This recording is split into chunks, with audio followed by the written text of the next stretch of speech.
हाँ तो बोस, एक फ्लॉप के बाद एक और फ्लॉप। ये क्या है? मेरा मतलब है कि एक और फिल्म का ट्रेलर अक्की पाजी ने पेल दिया है खेल खेल में।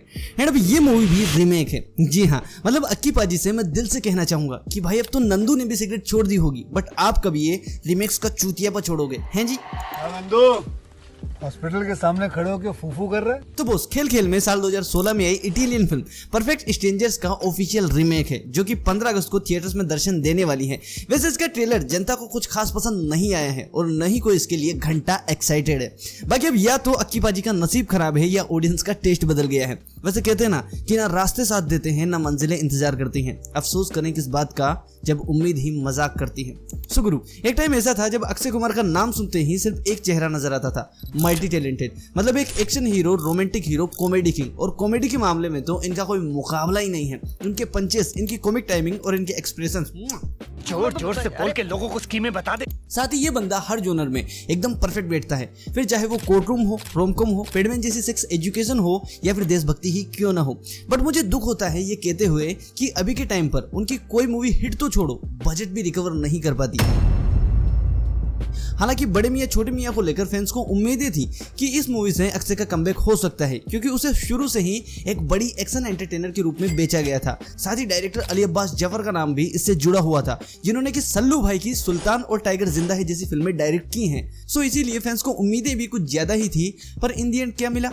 घंटा। बाकी रिसेंटली रिलीज हुई सरफिरा भी बॉक्स ऑफिस पर कुछ खास नहीं उखाड़ पाई और खुद उखड़ गई। हालांकि ये मूवी बढ़िया है और अक्षय कुमार की एक्टिंग तो है ही सोने में सुगंध, बट वो रीमेक का ही चोचला इसके साथ भी था, जिसकी वजह से इस फिल्म के लिए जनता टट्टू एक्साइटेड नहीं थी और ना ही अक्षय कुमार की आने वाली फिल्मों के लिए है।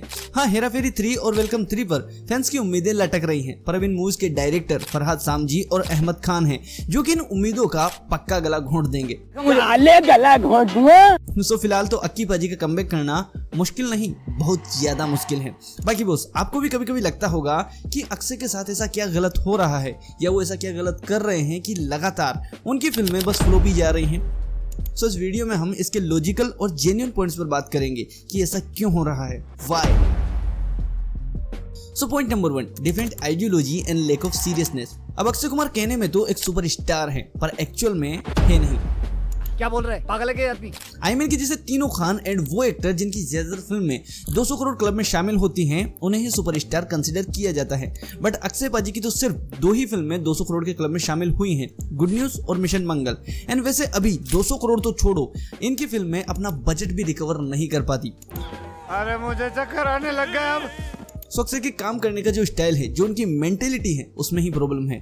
आखिर सुबह से शाम तक का टाइम एक कॉर्पोरेट जॉब करने वाले वर्कर की तरह गुजारते हैं। मतलब सुबह 4 बजे उठ जाना और उसके बाद जिम जाकर टाइम से काम पर जाना, एंड काम खत्म होते ही टाइम से घर आना, जो कि सेम ऐसा ही रूटीन एक वर्कर या एम्प्लॉय का होता है। हाँ, बस वो 4 बजे नहीं उठता, बाकी तो वो भी अपने काम को फटाफट कंप्लीट करने की ही कोशिश करता है ताकि जल्दी से जल्दी घर जा सके। एंड ऐसा ही सेम रूटीन या सेम आइडियोलॉजी अक्षय की है कि प्रोड्यूसर्स की फिल्में जल्दी से जल्दी कंप्लीट करे ताकि और फिल्में साइन करके और पैसा कमा सके। एंड इसीलिए अक्षय के पास हमेशा फिल्मों की लाइन लगी रहती है और इसीलिए वो अपनी फिल्मों को एक्स्ट्रा टाइम या अपना पर्सनल अटैचमेंट भी नहीं दे पाते। सो अक्षय कुमार साल में 4 से 5 फिल्में करते हैं। It's not 3 films. I already have 5 films ready. 5 So मेरी 5 फिल्में रेडी हैं। मेरी अभी 6वीं की शूटिंग शुरू होगी। मतलब यहाँ हम YouTube पर एडवांस में साला एक वीडियो तक नहीं बना पाते और ये बंदा एडवांस में फिल्में बनाकर एक के बाद एक फिल्म थिएटर में उतार देता है। सो जब ये सवाल इनसे पूछा जाता है कि इतनी फिल्में आप कैसे बना लेते हैं, तो इनका बार बार सेम ही जवाब रहता है। लोग मुझे देखते हैं कि यार तू इतनी फिल्में करता है। मैं लोगों को आश्चर्य देखता है, अबे यार तो और क्या करूं, सुबह उठूंगा, काम पे तो जाना ही है। बचपन से हमने सीखा है कि सुबह उठ के जाना है। क्या करते थे, सुबह स्कूल जाते थे। वाह, क्या जवाब दिया है पाजी ने। पर क्या फायदा इतना काम करके जब एक के बाद एक फ्लॉप ही जा रही हैं और प्रोड्यूसर्स का दिवाला निकला पड़ा है। भाई वो सड़क पर आने वाले हैं, सड़क पर। अगर मेरा पैसा नहीं मिला तो मैं मर जाऊंगा। सो भाई साहब, मेरे जैसे ट्रू फैंस तो अब फ्रस्ट्रेटेड हो चुके हैं। मतलब साल में 5-5 फिल्में लाना और वो भी वाहियात। भाई इनकी जो भी फिल्में फ्लॉप हुई हैं वो वाहियात ही थी। हाँ, सरफिरा ठीक थी, बट वो भी रीमेक ही थी। अब जब अक्षय कुमार की मूवी फ्लॉप होती है तो उन पर कोई खास फर्क नहीं पड़ता, क्योंकि उनके रिलेशंस प्रोड्यूसर्स के साथ काफी अच्छे हैं। बाकी अभी जैसा दौर अक्की पाजी ने 90s के एरा में भी देखा था, जब उन्होंने लगातार 6 से 7 फिल्में फ्लॉप दी थी, बट फिर भी उनको लगातार फिल्में मिलती रही और फ्यूचर में भी मिलती ही रहेंगी। इनको कोई फर्क नहीं पड़ेगा भाई। Point number 2, mistakes. अब अक्षय कुमार ने बीते दिनों में कई मिस्टेक्स की हैं जो कि सबसे बड़ा रीजन है उनके डाउनफॉल का। सबसे बड़ी मिस्टेक है रीमेक का चोचला, जिसे कि वो अभी भी छोड़ नहीं रहे हैं बल्कि एक के बाद एक करते ही जा रहे हैं। और भाई साहब तो ऐसी मूवीज का रीमेक करते हैं जिसे कि हिंदी ऑडियंस ऑलरेडी कई बार देख चुकी है। फॉर एग्जाम्पल कंचना की लक्ष्मी, राजशासन की कठपुतली और अब सोनू राय पोर्टरो के सरफिरा। अब बताओ क्या ये मूवीज बॉक्स ऑफिस पर चलेंगी? अरे घंटा नहीं चलेगी, बिकॉज भाई इन मूवीज को ऑडियंस पहले ही देख चुकी है, वो भी फ्री। अब कौन इन्हें देखने के लिए 250-300 रुपए खर्च करेगा? जो 15 अगस्त को खेल खेल में रिलीज हो रही है वो भी परफेक्ट स्ट्रेंजर्स का रीमेक ही है।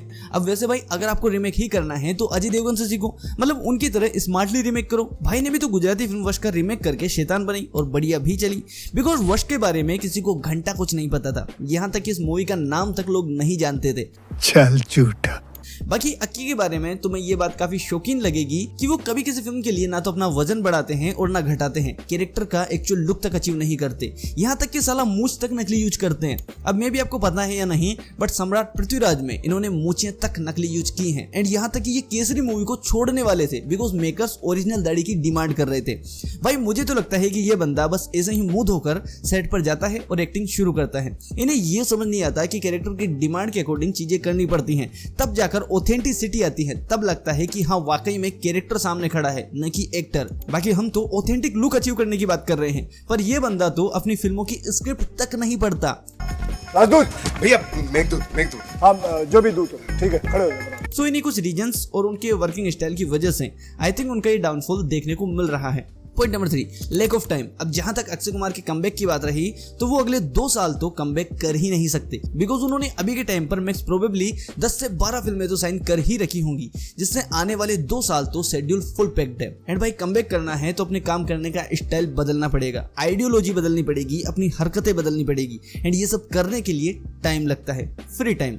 अगर अक्की पाजी ने ये मूवी छापने की मशीन बंद नहीं की तो मे बी उन्हें फ्यूचर में भी ऐसे ही डाउनफॉल का सामना करना पड़ेगा। अब हालांकि उन्होंने बड़े मियां छोटे मियां से कमबैक करने की कोशिश की थी, पर उस फिल्म की स्टोरी और स्क्रीन प्ले नकारा था। एंड अगर आप अधूरे मन से कमबैक करने की कोशिश करोगे तो कमबैक भी अधूरा अधूरा ही होगा। भाई अगर कमबैक करना है तो SRK की तरह करो, अच्छा खासा टाइम लो, अच्छी स्क्रिप्ट लो और सबसे पहले अच्छा director low. May be Akshay को एक सुपर मास फिल्म की जरूरत है जिसमें कि बवाल लेवल एक्शन हो। बाकी क्या आपको लगता है कि अक्की कुछ ऐसा कभी ट्राई करेंगे? Point number 4, golden phase. अब ईयर 2018 से 19 तक अक्की का गोल्डन फेज रहा है, जहां उन्होंने एक के बाद एक हिट मूवी और क्वालिटी मूवीज प्रोवाइड की थी, बट तब भी उनकी फिल्में 200 करोड़ क्लब में शामिल नहीं हो पाती थी, बस हिट हो रही थी और प्रोड्यूसर्स भी पैसा लगाने के लिए तैयार बैठे थे बिकॉज उनको भी अच्छा प्रॉफिट मिल रहा था। बट भाई कहते हैं ना कि समय का चक्र तो घूमेगा अपने हिसाब से, आए हैं आज अच्छे दिन तो बुरे दिन भी कभी आएंगे। अब फर्क सिर्फ इतना है कि किसी की लाइफ में कम आते हैं और किसी की में ज्यादा, बट यहाँ अक्की वो आदमी है जिसके बुरे ही बुरे दिन आ रहे हैं। भाई अक्की की लगातार 10 फिल्में फ्लॉप हो चुकी हैं, फिर चाहे वो बढ़िया हो या घटिया। पेंडेमिक के बाद से ऑडियंस का टेस्ट बदल गया है और अक्षय कुमार की सबसे बड़ी गलती यही है कि वो खुद नहीं बदले। बाकी अब मैं तो यही कहूंगा कि अक्की बॉस, अगर आपको इंडस्ट्री में टिकना है तो चेंजेस लाने पड़ेंगे, वरना उधर साउथ वाले तो तैयार बैठे हैं एक के बाद एक दमदार कंटेंट का लट लेकर, कभी भी रगड़ देंगे भाई साहब। गाइस इतने डिस्कशन के बाद क्या हम ये कह सकते हैं कि अक्षय कुमार का करियर अब खत्म है, उनका दी एंड हो चुका है? कमेंट में जरूर बताना।